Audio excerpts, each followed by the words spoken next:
হাসিনা ভারতে বসে ষড়যন্ত্র করবে, এই ষড়যন্ত্র বাংলার বুকে চলবে না।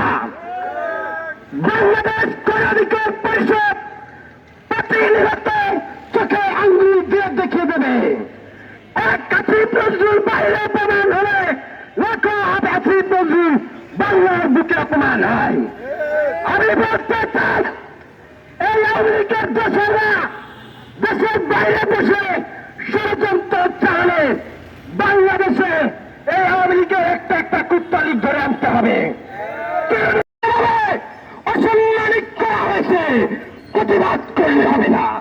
আমরা বলতে চাই, 5 আগস্টের আগে বিপিনুল হক মির্জা এবং বিরোধী দলের যত নেতা কর্মীরা কারাগারে ছিল তারা সোজা হয়ে হেঁটে বেরোতে পারে না। বন্ধুগণ, ওইদিকে আসিফ নজরুল স্যারকে অপমান করবে, এদিকে কারাগারে এক এক স্তরে কালো কাপড় বেঁধে পিটানো হবে। ওই হাসিনা ভারতে বসে ষড়যন্ত্র করবে, এই ষড়যন্ত্র বাংলার বুকে চলবে না। বাংলাদেশ গণঅধিকার পরিষদ প্রতিনিয়ত চোখে আঙ্গুল দিয়ে দেখিয়ে দেবে।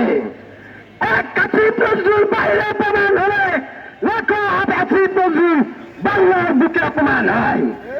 আমি বলতে চাই, এই আওয়ামী লীগের দোষরা দেশের বাইরে বসে ষড়যন্ত্র চালালে বাংলাদেশে এই আওয়ামী লীগের একটা কুত্তালিক ধরে আনতে হবে। অভিযান চালাতে হবে, তাদের মাথা গুজানোর ঠাই দেওয়া যাবে না।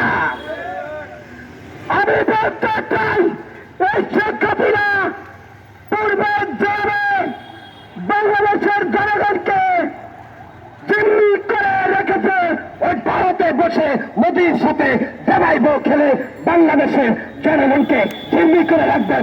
আমরা সেই সুযোগ দেব না। বন্ধুগণ, আপনারা দেখেছেন ইতিমধ্যে ব্যারিস্টার সুরেশ বিভিন্ন আওয়ামী লীগের নেতা কর্মী অ্যারেস্ট হয়েছে। আমরা বলতে চাই, প্রত্যেককে এই কালো কাপড় বেঁধে 1 ঘন্টা করে পিটানোর সুযোগ দিলে আইনের মুখ থেকে আরো ষড়যন্ত্র বেরিয়ে আসবে।